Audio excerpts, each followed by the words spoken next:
Hey, let's start the show. For Thursday, January 27th, 2022. Welcome to This Is Only a Test, the official podcast of Tested.com.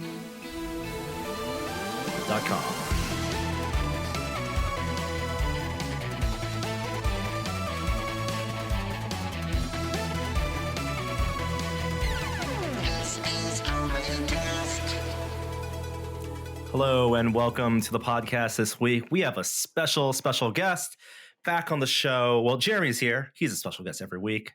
Thanks, Jeremy, man. you know, you're wearing a rare, for people watching the video, you're wearing a rare Tested t-shirt. Yeah, classic. This is a not traditional Tested logo. We only sold it briefly. I believe our first live show is when we debuted that, and we had a designer mock that up, kind of inspired by the NASA worm logos. It has like curved corners, but it does not great. exist in the world. It's great. I'm keeping the shirt, but I will sell the NFT to it. For 10,000. We'll start at 10,000. Hit me on Twitter. An ape? Can it have an ape face? Can you get on Jimmy Fallon and talk about that? Yeah. Our special guest this week is Dan Stapleton from IGN, reviews editor at IGN. Back on the show. Dan, it's been a while. How you doing? It has been a while. Yeah, I'm doing good. You know, Jeremy, I'm going to buy the NFT of your shirt, and I'm going to say Jeremy is wearing my shirt right now. Okay, fine. It's mine. Great. Let's do it. Sold. Wait, the prices of crypto are real low right now. You might not want to use your crypto to buy the NFT. I mean, can you buy NFTs with real cash, or I accept real cash? I only accept real cash. So yeah, I don't know blockchain NFT. I don't know if you can, but I will. Dan, a friend of the show, a longtime friend of ours. How has it been out in the world of not just IGN but gaming? I think we haven't talked to you since the big holiday season of games. How was this past holiday season? I mean, there were a bunch of strong games out. It was arguably slower than it has been in recent years. Like if I go back and look at the number of actual reviews that we did, it was a little bit lower just because. You know, we don't review everything that comes out. We review the things that we think people are going to care about, because nobody needs to look at a crappy little game that comes out on Steam and be told if that's good or not. It's like, yeah, you can kind of look at that. It's like, and like, there's nothing less useful than being told that game you've never heard of, not very good. So like there were a lot of delays out of last year, and now we're going to get into a busier time. In the next few weeks, with things like Dying Light, Elden Ring, and Horizon Forbidden West, 3 big open world games to deal with. So, it just kicked the can down the road a little bit. There's a lot coming out. What a funny thing. We all of us came from PC Gamer, of course, where we all worked together. I think all at the same time at some point. Yeah, we were all there. Maybe was there not overlap between Jeremy and Dan? Only on the podcast. Yeah. Only on the that's right. Only on the podcast. But I think back to the days, and even then, even with PC gaming being mature, right? There were publishers and there were tons and indie titles. And I remember the other Dan that we worked with, I was a reviews editor, would how do you decide what games to review? And oftentimes, there's the big AAA stuff. There's the kind of the diamonds in the rough and the hidden gems, and sometimes it's just fun to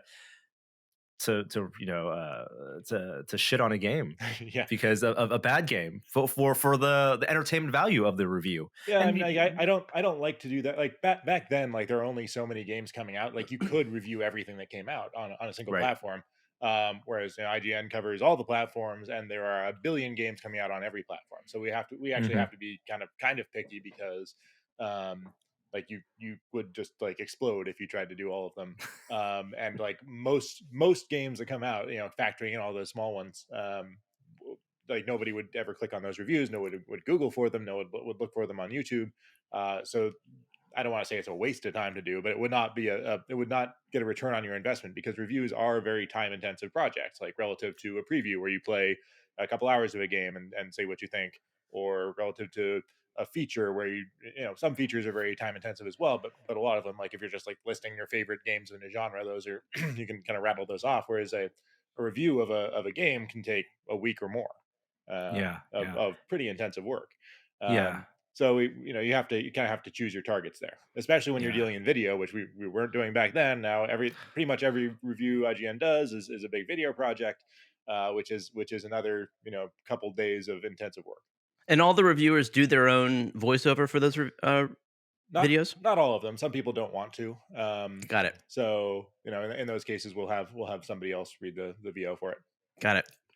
I mean, the contrast I'm trying to put in is also the fact that back then you could review every new game that was out that month, right, in a 100 something page magazine across maybe a dozen or 2 dozen pages of reviews, and you could be comprehensive, and that's how And someone sometimes we has struggled to fill it because there weren't enough games. Right. Yeah. Here's Britney's Dance Beat. Go review that because that's a new game out this month. And someone going to whatever I guess it wasn't even Best Buy back then, Comp USA back then, would see that on the shelf. It would get shelf placement and would have to make maybe a purchasing decision if they're buying it for the PC they have at home. Just speaking of shitting on a game by the review, it reminds me of a review that our sister magazine did back in the day, PC Accelerator. And I don't remember which Tomb Raider it was. Do you guys remember this? Where it was a Tomb Raider sequel that came out that was perceived to be so similar to the previous game in every way that they literally republished the review of the prior game with all of the proper nouns crossed out in red ink and replaced with the new names. I want to say that's Tomb Raider 3. Yeah. But I could be wrong. But like that gag has been reused several times since then. Like we kind of do that with EA's FIFA Legacy Edition on Switch, where it is just the exact same game with a roster update, and they don't hide that. They basically say that's what it is, but they do tick up the number every year, and yeah, we've been raking them over the coals for that.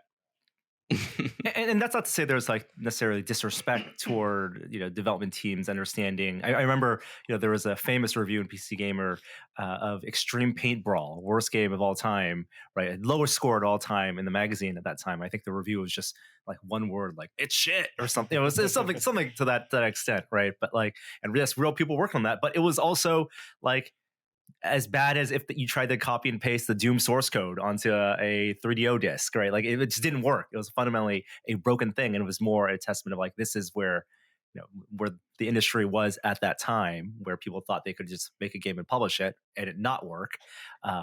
And the magazine as a format, it was part of the design of like that section, right? To put in visual elements like crossing out things, like Jeremy said, and so it wasn't just text on a web page. Yeah, and there's also I think a very important distinction between being mean and snarky toward a game itself and talking about the developers who made it. Because like you don't know the intentions of the developers, you don't know the conditions they were working under. You don't have to like personally insult these people, especially because like they may not even have been in control. They're not the ones making the decisions. Like oftentimes it's a publisher making budget decisions that the developer doesn't agree with, or telling them they have to do one thing or another they didn't want to do. So like ascribing any particular decision to one specific person or a group of people even is something you should definitely avoid when writing a review, because I mean, for one thing, it's going to create a bunch of bad feelings between you and those developers, and you don't need that. Like there's no point in that, and it just kind of eggs on the bad behavior that you see from a lot of gamers who yell at I don't want to say a lot of gamers. It's small vocal minority of people who just have a really bad attitude about yelling about lazy devs and stuff like that. It's like, no, they're probably not lazy. they're probably working pretty hard and just got dealt a bad hand. But that still doesn't mean you can't criticize a game for being bad. That's that. Most of the time, the developers privately would agree with you. In certain cases, they feel like you got it wrong, but as long as you have the facts of how this game works more or less correct, your perception of them when you played it is defensible, then you're entirely grounded in saying this game is bad.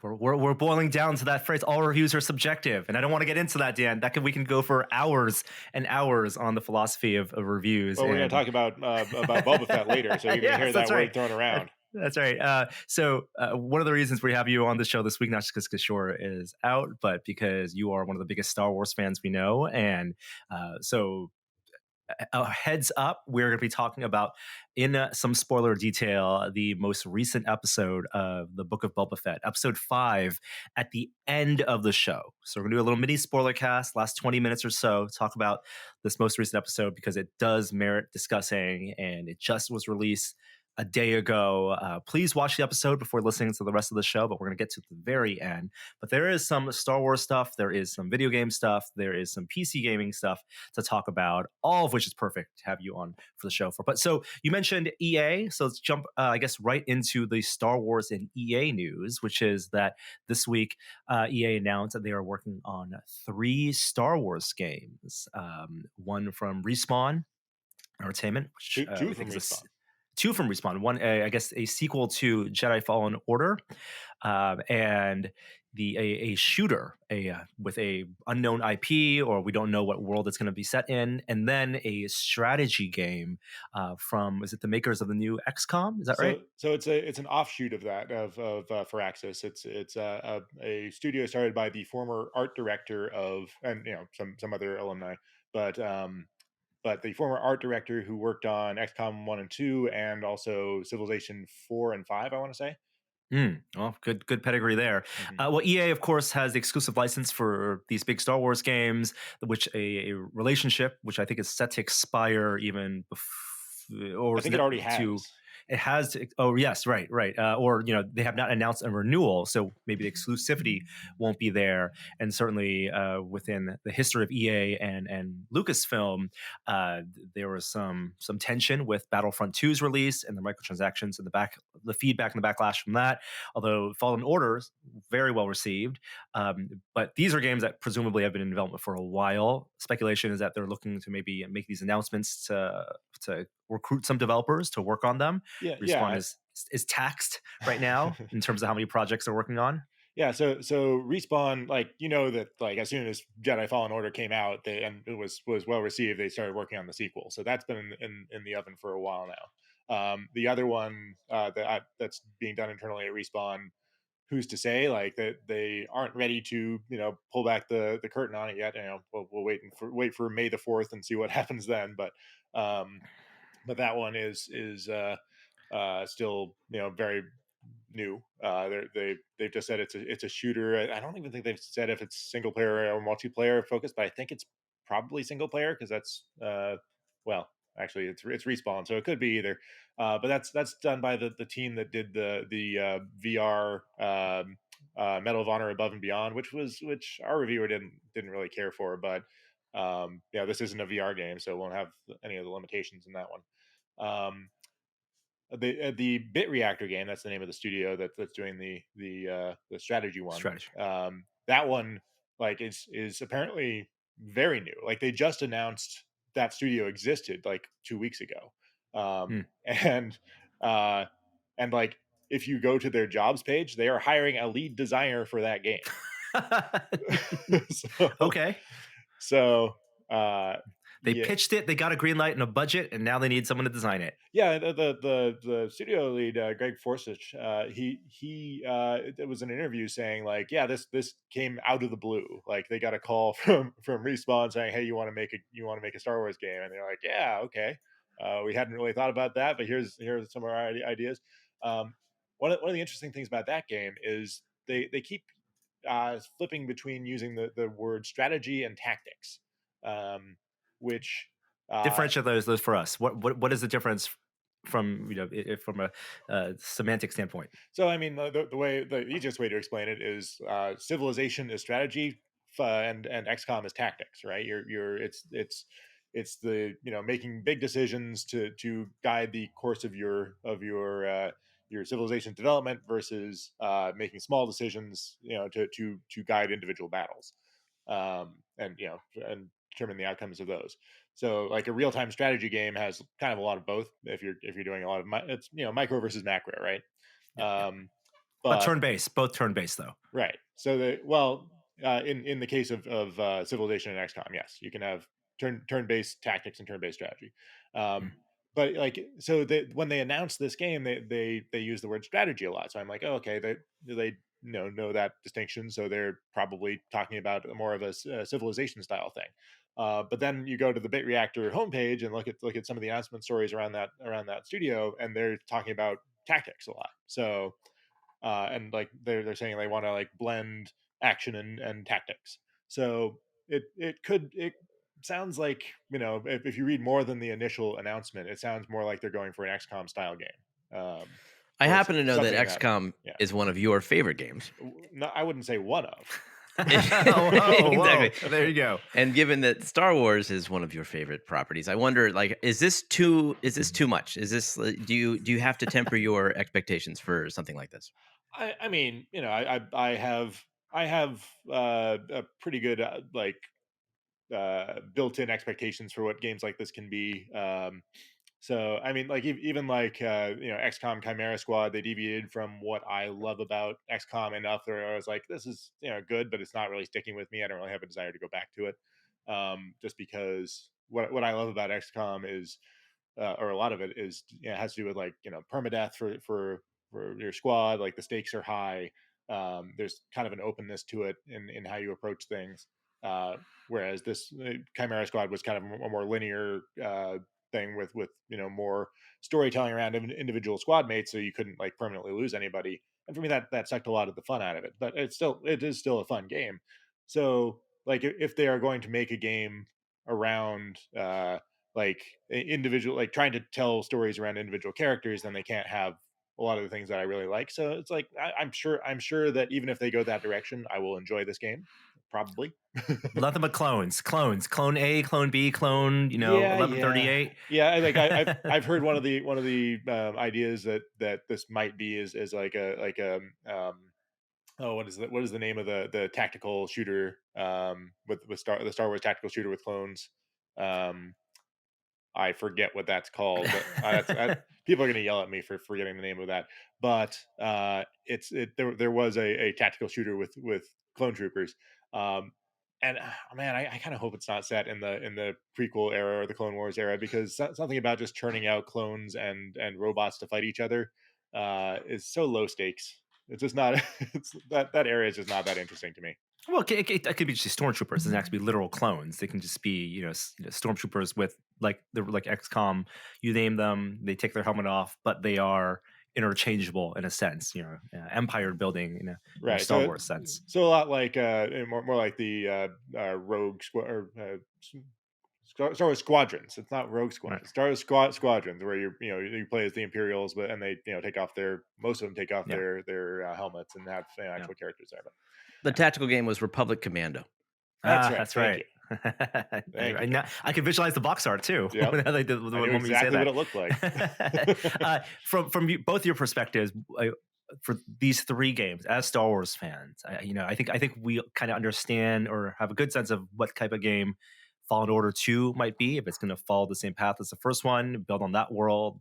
Lots of really cool, things they did there.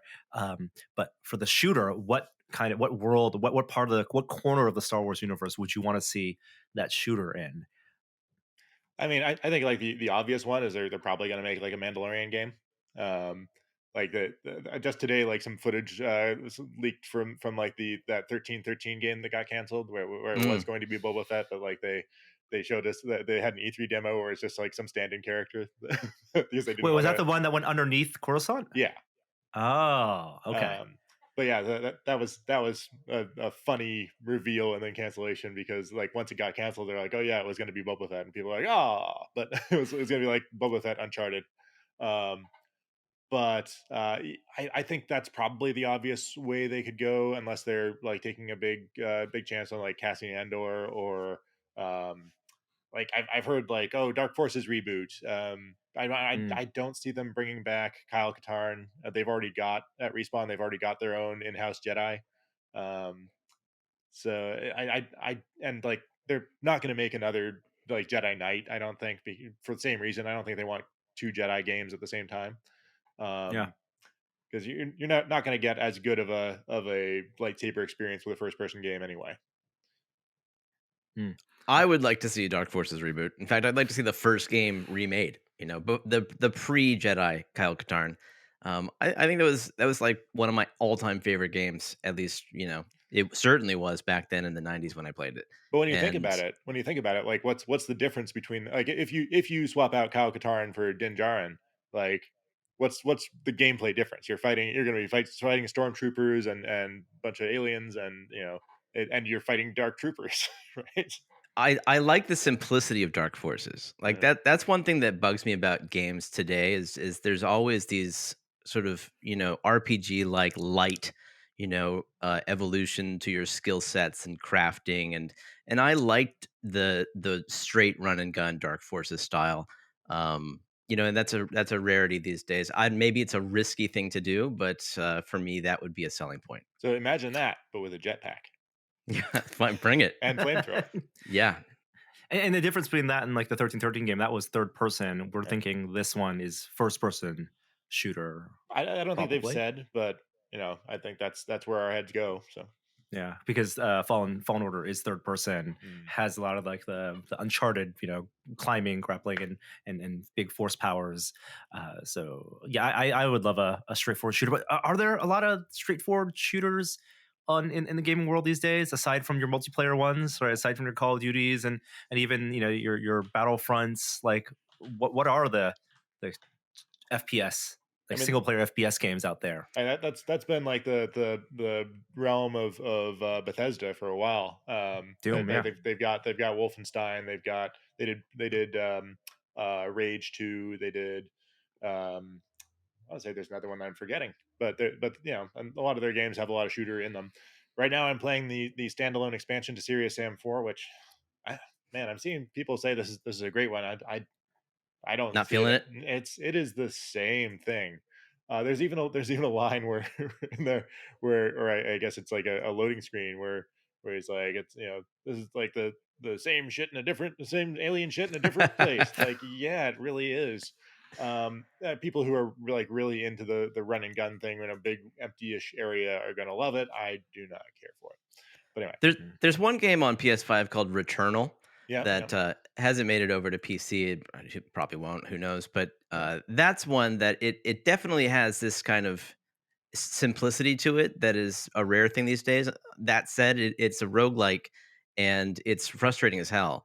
So it's not like a casual pick up and play game. It takes mastery. yeah, But it's a third person shooter where you go through and gather a bunch of upgrades as you go, yeah, and then die and try it again.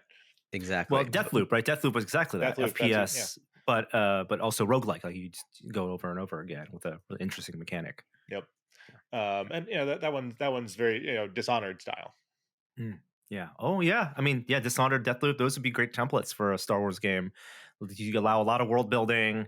There's a lot of your scum and villainy things. The more micro scale, the nooks and crannies of the Star Wars universe. Yeah, and Jeremy, now that like God of War is on PC, Returnal coming to PC is probably only a matter of time.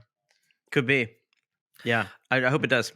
Speaking of God of War on PC and things that are a PC, the Steam Deck's a PC, so I heard. You should get that on a T-shirt.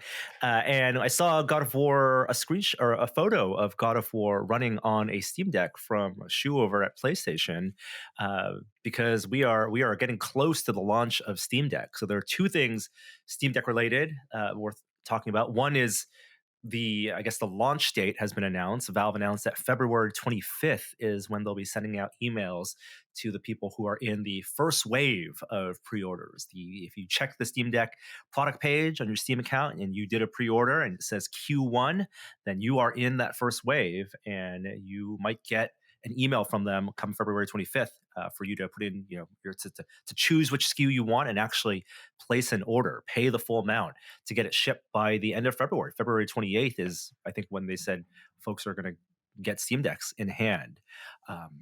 Some people.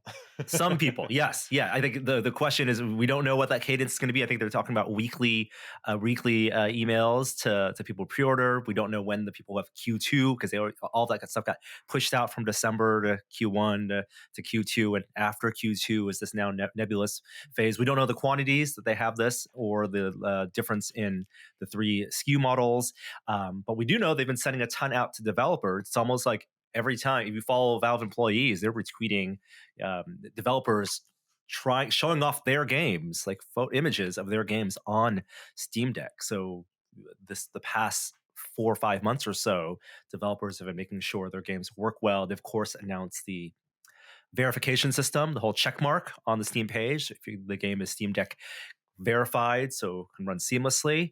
And then they also announced a new opt-in cloud save system for developers, so that this is interesting. It makes it very much a console, and that you could play a game, presumably like God of War, on the Steam Deck. You don't need to quit out of the game. You can save and pause, maybe power down the Steam Deck with the soft power down, and then on your PC, your gaming PC, resume at that point, or have those save game files migrated over without having to exit the game on one device. I have questions about this. So Yeah. is this reads like it's not quite as good as you just described. Like this reads like the most recent save state is transferred to the cloud. Yes. It is not. Well, like you don't have it on console right now. Like you can't turn, if you have two PS5s, right? Who would have two PS5s? But you couldn't, pause a game on a PS5 and resume the exact same state on another PS5 or a PC game, unless it's a cloud game, unless you're streaming it. Yeah, and like the dream is to have like quick resume that can be passed between systems, right? Right. And that's like what this initially read to me like when I first saw it, and I we'll have to like try it out and see how it actually works. But like if you can in fact like do a save state like in the middle of just power down your Steam Deck, fire up your PC, say load from that, and it just picks up exactly where you left off. That would be a dream come true. I don't know if they can actually do that, because like how many, like you can't even do that just on a PC, right? Well, there's a quick save button in any old classic shooter, right? So it could essentially be like that, but games are so complicated these days. I don't know what that would entail. And what the point is, this is going to come down to a developer by developer basis, like a game by game basis. Yep. How frequently are the saves actually stored? Yeah. And that'll make a big difference to how great this feature ends up being. Yeah, it's like you're talking about two things. You're talking about Returnal. Like the when that game came out, there was no way to save mid-run. So like that was like one of the biggest complaints about it, and it took them months and months to get that to work. So it is very complicated to just simply save exactly where you are in a game. Yeah, the difference between what the save state means from all the games, the complexity of that. I mean, going back to a game like God of War, like a lot of games today, there aren't necessarily just checkpoints. You can actually, if it's a linear game like that, you can quick save. And I guess developers have to tell Steam how it's saving that information. And then this feels like this new feature is more about how frequently those files get uploaded to Steam Cloud and then downloaded, and whether it's in the old ways where you have to shut down the game, you do a sync, or it's more of a dynamic sync. I can see ways you can easily break it too, right? Like you can overwrite your save files if you didn't soft power off on a system. But presumably this wouldn't just be between Steam Deck and any PC. It's between any PC, right? Steam Deck is just the most convenient way for you to use this. The thing that makes the most sense. Still a lot of questions, compatibility, all the not just the DRM, but the anti-cheat stuff for the different platforms. We have no idea of how that's going to work, as well as performance, of course, battery life, so many, and UI. We don't know what the Steam Deck UI is going to look like. They talked about doing a version of the big picture mode, but optimize for the screen size, and resolution. A small picture mode, if you will. Yes. We all pitched Valve that. I'm sure they've discussed it. I would think they would come up with something more clever, but maybe it's Occam's razor. Maybe they will have the simplest answer. Are you guys in that window, in that February 25th window? I think I'm Q2. Yeah, I think I got like the second window as well. I think Q2. Yeah. What are you? I'm Q2 as well, so I presume it's going to be March or something. I'll be watching the reviews, and there are going to be a group of people who they're going to buy it no matter what, right? Like they're very excited. I think it's aggressive price point given the hardware, and And it looks like, based on what developers sharing, the games work out of the box just fine. They're happy to jump through a small amount of hoops, it maybe not be as a seamless experience as a Switch, uh, but I think one of the big purchasing decisions for people will be whether to wait for this or to buy this when the opportunity becomes available, or potentially wait for a Gen 2 because of how fast graphics hardware and because of how refined, because Valve has talked about already thinking about a next version of Steam Deck. So does this feel like something that has 5 years worth of legs, or do you want to invest somewhere else and wait for a Gen 2? And I think it depends on what you want to do with it, right? If you're planning to use this to play a bunch of high end games, try and play God of War on it. It's like, yeah, that'll probably work fine now. To running it at a little over 720p, with settings dialed down, I'm sure it will be a pretty good experience on the Steam Deck.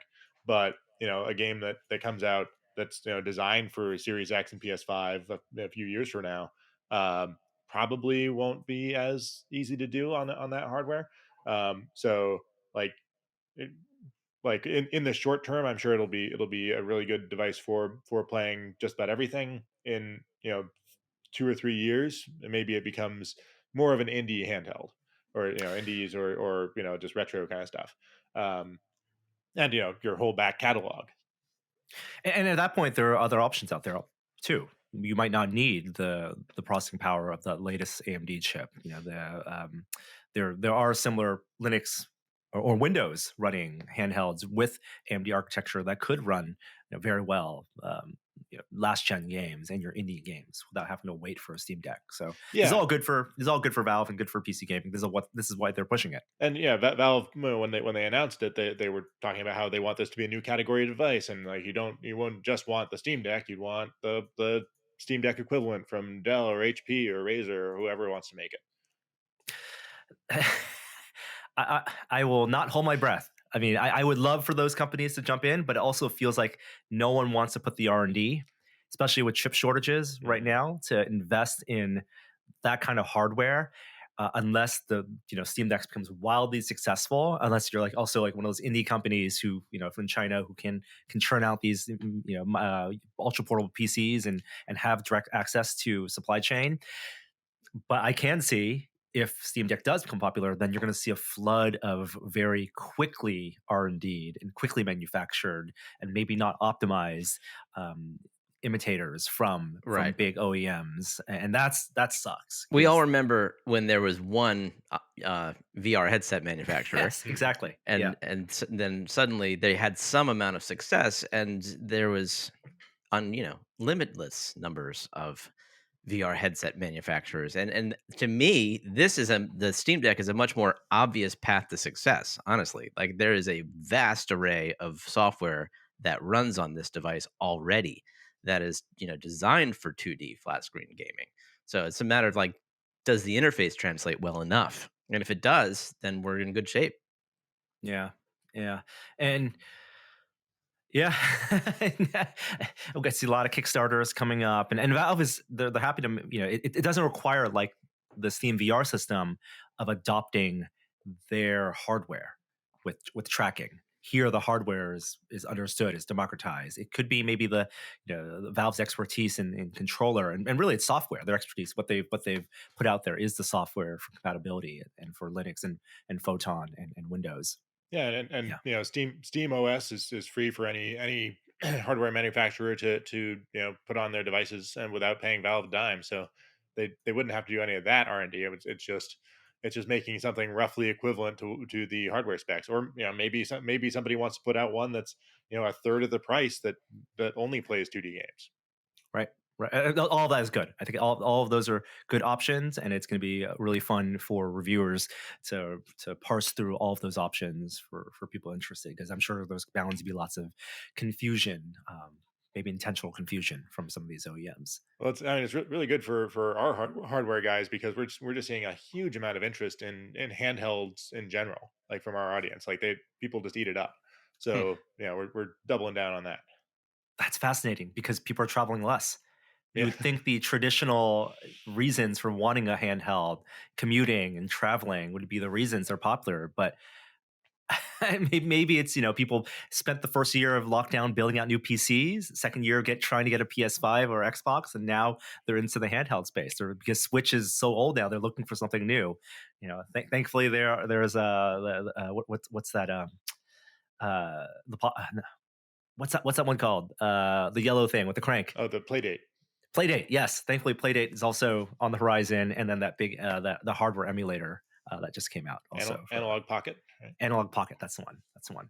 All right, we're done with hardware. Done with games. We're gonna talk about Star Wars now for the remainder of the podcast. Now, if you've listened to the show recently, we have not been afraid to critique the Book of Boba Fett, and we have not been necessarily the biggest fan, especially compared to The Mandalorian.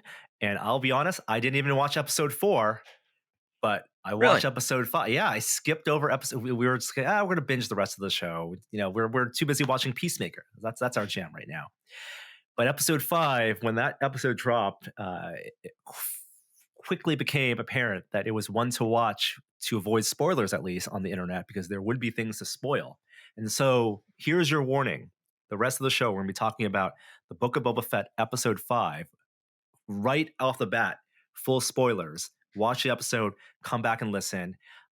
If you're not, we'll see you next time. But here we go. All right, Jeremy, Dan, what the hell was that?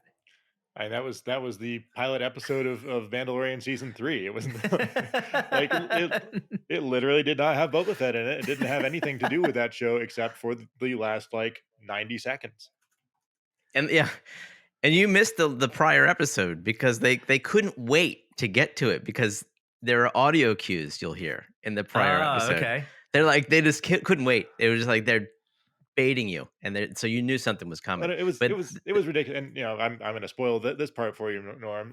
For the previous episode, like Boba Fett, master bounty hunter, former, I guess, needs to be told where to hire muscle. It's like, what is happening? He's like, what? I have lots of money. I need muscle. What do I do? And Fennec Shand is like, well, I know where you can find somebody. And they play the Mandalorian music. It's like, what? You already met this guy. It's like, you know him. You have his number. Why? Yeah, that kind of boils down to some of the issues we have with the Boba Fett show. Like, as a character, maybe he was best when he was shrouded in mystery, and the way they've fleshed him out, he seems much less competent than what we imagine in our heads. Well, they used all of his A material on the Mandalorian. Like that was a Boba Fett show, which inexplicably they didn't oh yeah, we want to make a Boba Fett show, but we're just going to make the Mandalorian that is Boba Fett, but some different guy.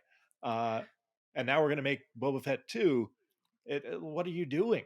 That's right. Like, the Boba Fett never took off his helmet. We didn't really understand who he was in mystery, and that was the character of how we were introduced to the Mandalorian. That was the premise of that show. And now we have a show, the Book of Boba Fett, where he has most of the time his helmet off, and it really is almost just leans into the Clone Wars, the prequel story of Boba Fett and all the other clones of Jango. And this just being, if you watch it from that lens, I think you might like it more, as this being another clone of Jango and the life that this person's leading, without the baggage of the name Boba Fett or the armor, frankly. But yeah, this episode completely 51 minutes beginning to end, directed by Bryce Dallas Howard, felt like it was season 3 of the Mando. It picked up how we would imagine the Mando being introduced in a new season, with the Darksaber. Right. I feel like Grogu. The Darksaber is where we cued into where we were in the timeline, just to make sure. Like, we knew this wasn't any kind of backstory, because it was odd to have this show to begin with, even despite the audio cues in the last episode of Boba Fett. Like, we didn't expect an entire episode about Mando. So that was interesting. So when you see this and it starts to roll out and you're like, well, where are we? When are we? And you find the Dark Blade. That was a nice little bit of cue of storytelling to let us know where we were. And there he is. He's using it. And in the first scene, he seems to be able to use it okay, but he gets hurt. Yeah, I think that's a really great character decision, and maybe it's an in-universe thing that I didn't know about. But we all play with our fake lightsabers, and they're fun to wield because we all think we're Jedi. But in the Star Wars canon, lightsabers are unwieldy without the Force to guide you. And even as someone as physically adept as Mando, it looked heavy. And that was a great piece of direction. He hurts himself. He doesn't hurt himself. He swings it wildly, which we've never seen anyone fumble with a lightsaber like Right. that before. I thought it was super cool. I mean, And that like, sets I guess like Finn in The Force Awakens is using a lightsaber without the Force. It's the only other time we've really seen that happen. Well, right. there's And Han opening up the Tauntaun. Yeah, but he's Yes. not fighting with Just saying. it. but I will say about that opening scene. Well, two things. One, it really set apart like Din Djarin and Boba Fett in that like he's actually doing the bounty hunting work and like doing like being merciless. Like he cuts the dude in half and then he cuts off his head, right? Whereas Boba Fett is just like, no, I will rule with respect. I will let all these people go. I will not. He finally, like in the previous episode, he finally like massacred that biker gang. Great, Yeah. but we like that character's already too far down the like crime lord with a heart of gold path, and it's just not an interesting character because he's not ruthless. Whereas it's the slow play is way too slow. Right.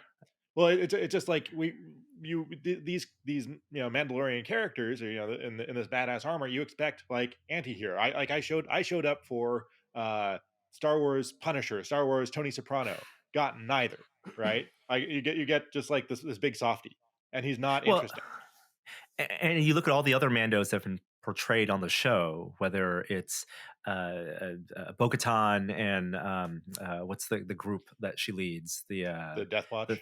The Death Watch, right? They have their own agenda. They're ruthless in their way. Even the armorer and the Paz, what's his name, the big hulking one, the Jon Favreau voices, like they even though they have a creed and a code, they're all kind of they're all like they're kind of scum. They're I didn't know that heroes at best, which is what we wanted. I didn't know that was Jon Favreau. His voice, at least, not the physical acting. Was he not in the armor in the early in like when that character was introduced? I don't know. He certainly didn't do the stunts. But. Yeah, right. So we also bear the lead of where he is, right? So you have this opening scene. Halo.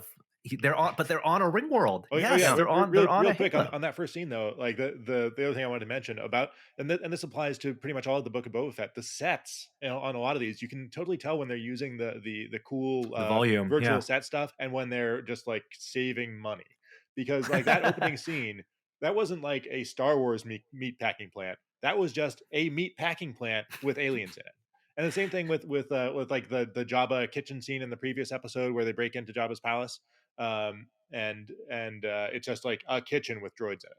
It's the reality of TV production, and they dressed it up with like framing around the doors, but it's tiling as if it's and meat hooks as if it's generic. If they've been saving money, they spent it on this last episode though, because they did. Like those CG cityscapes just go forever, and the Halo, the ring world to begin with. I mean, all those scenes, I was just like, what is this show? This is not the Book of Boba Fett from a budget standpoint, because this is a lot of money on the screen, and it wasn't just like one or two establishing shots. It kept coming. Yeah, they had it on Tatooine when he came back. They had it on the spaceship, the Starliner. Like, it felt like this was a like the original plan was probably to have Boba Fett and Mandalorian season 3 run concurrently. So this may have been shot as like a Mandalorian episode, and then just like, oh, we can't do that because of COVID, so let's slot this in. But yeah, because it definitely felt a cut above the effects that we've seen from the season so far. Yeah, there's an amazing tracking shot that's basically a oneer when he delivers that bounty, and I think it's even though you can almost see a little bit of the seams of the volume and how they're using it, it is a really cleverly designed shot where he goes up in an elevator, almost Mass Effect style, and the camera spins around and he walks through a bar where it's, there's clearly some volume set extension there into a room, and all that theoretically happens on one plane, on a sound stage with this LED lights. But the way it's shot, it does feel like there on a space station. And huge props to the production team for making the most out of clever designs of that to Totally give a agree. sense of depth. Yeah. But yeah, introducing Halo rings to the Star Wars universe is a thing. Yeah, square shadows and everything. Yeah. So yes, the big plot development there is on that Halo world is the remnant of the group of Mandos, the last two other Mandos, the armorer and John Favreau, the big blue hulking armorer guy. And so you have a training sequence. You got like so much happens in this episode. There's exposition about the Darksaber.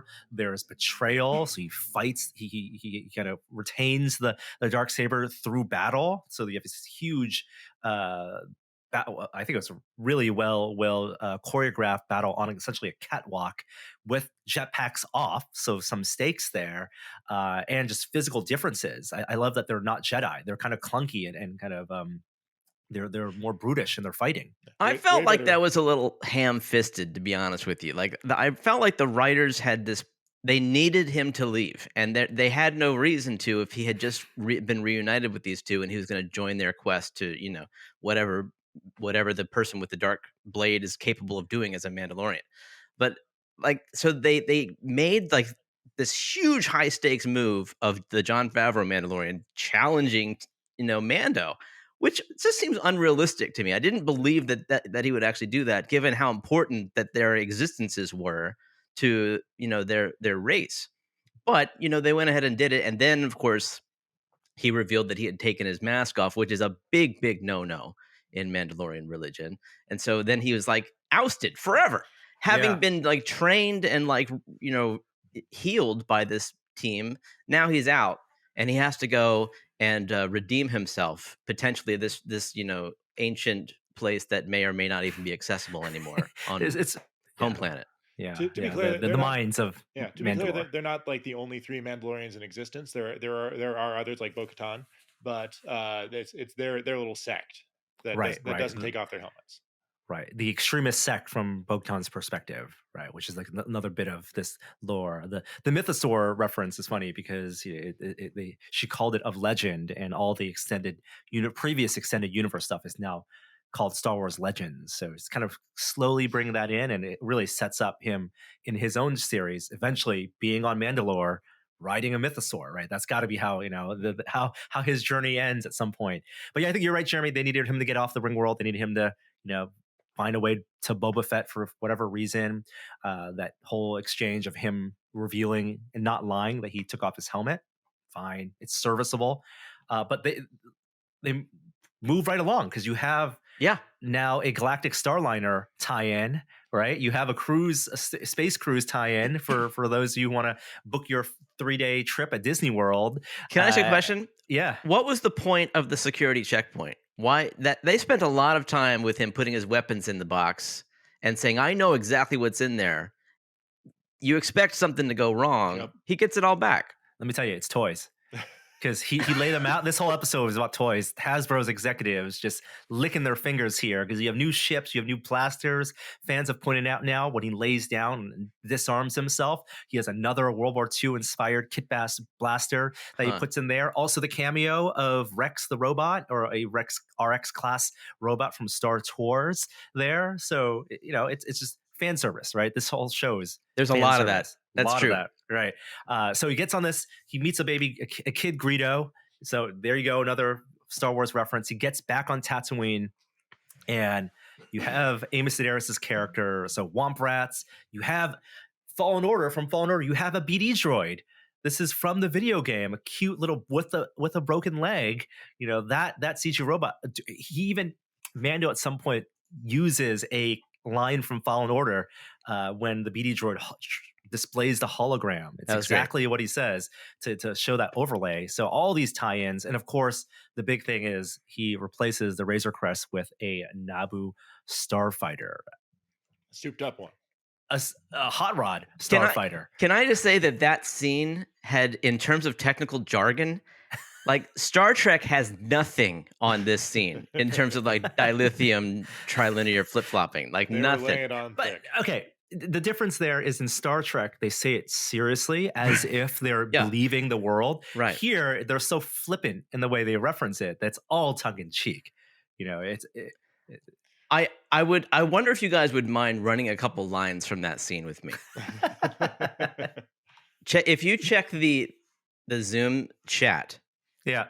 Dan, if you could be the Mandalorian here, Okay. and Norm, if you could be Pelimato, who is the mechanic who has resurrected this pre-Empire ship and trying to sell it to Mandalorian. That's the setup in case you haven't seen this scene. Yes. Okay, and scene.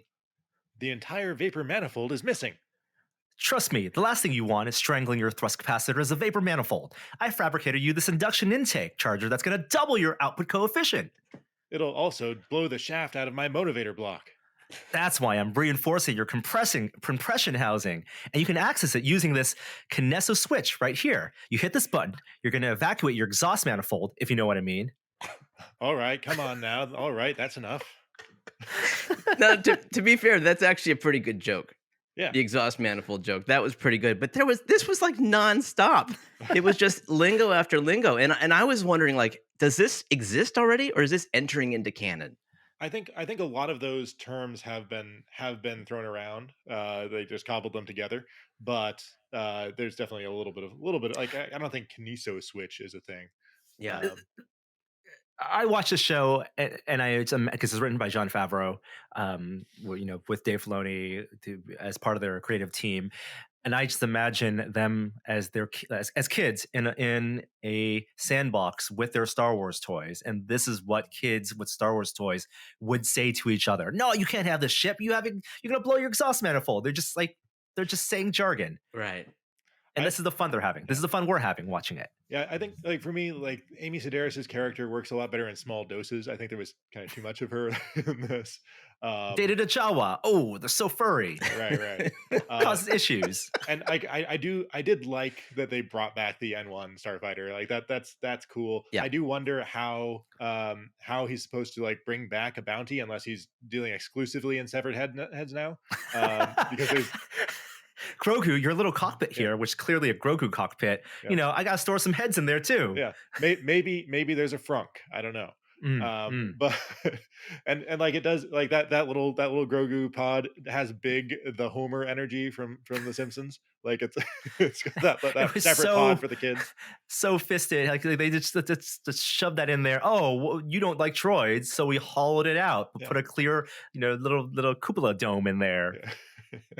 Okay. But and like it does kind of grate a little bit that it's like, okay, this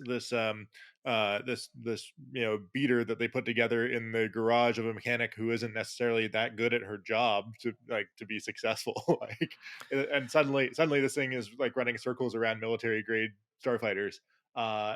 Okay, that's a stretch. Like, couldn't they have like stolen something that makes it go fast? Something fancy. It's all set up. Like you said, it's like this is the pilot for Mandalorian. So now that they've established that he has the new Millennium Falcon, like he's fast. Right, but he's a like hot rod. Yep. How did it get that way? Like, why isn't every ship that fast? I don't understand. Right. Like they took this piece of shit out of a junkyard and suddenly they got the fastest ship in the galaxy. It's like nobody's ever seen anything that fast. Like, well, it's pre-Empire. There were fewer regulations back then. It's handmade. It's handmade. That's right. It's craftsman. It's Naboo. It's Naboo tech. I mean, that is real Lucas stuff. Like that is hot rods. So I mean, I give them that. Like they know what they're doing. Yeah, and you know what? In terms of it being hot rods, that's a lot better hot rods than maybe episode 3 hot rods, the mopeds. Yes, it was. Yeah. So, okay, we're running out of time. There's so much because packed in here. Do you have the cameo, the 2 X-wing pilots? So you bring back a previous pilot, the guy from Kim's Convenience, in here. He flies through Beggar's Canyon, right? He shoots a Womp Rat. The parts, there's even appearance of the big stick that Han uses in the trash compactor to try to hold open the trash compactor. That's used in this vessel, and all of this feels like it was not a Boba Fett episode, and that seems to be the issue because the best episode of this series so far is a Mando episode, and it goes back to, if they had just named it Boba Fett, like this is kind of what we wanted out of the Boba Fett character. Yep. Yeah. It's the Boba Fett character we got is not what we signed up for. Yeah.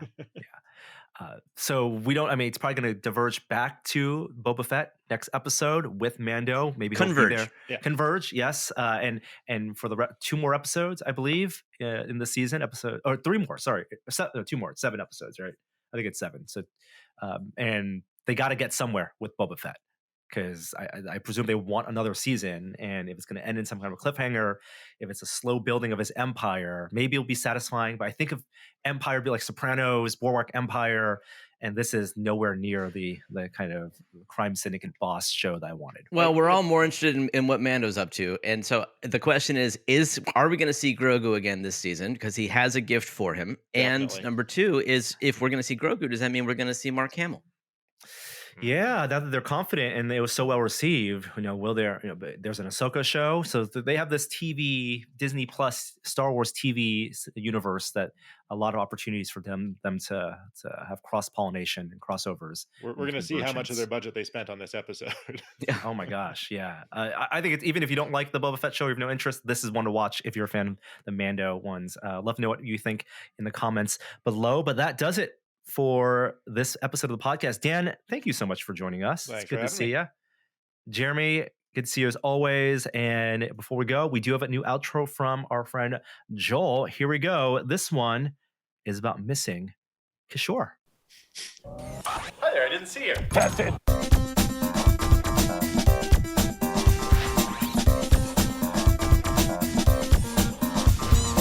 There aren't a lot of desserts that start with Q. Yeah. And what better week would have been to have Kishore here to make a case for quiche? Quiche, why can't you have quiche for dessert? You could have a sweet quiche. Are there such things as sweet quiches? Why not? Why not? There's not. There's not, right? It's all savory. Now there right? can be. Yeah, right? Right. Like you have savory pies and sweet pies. Yep. Sweet quiche. Why not? We miss our quiche.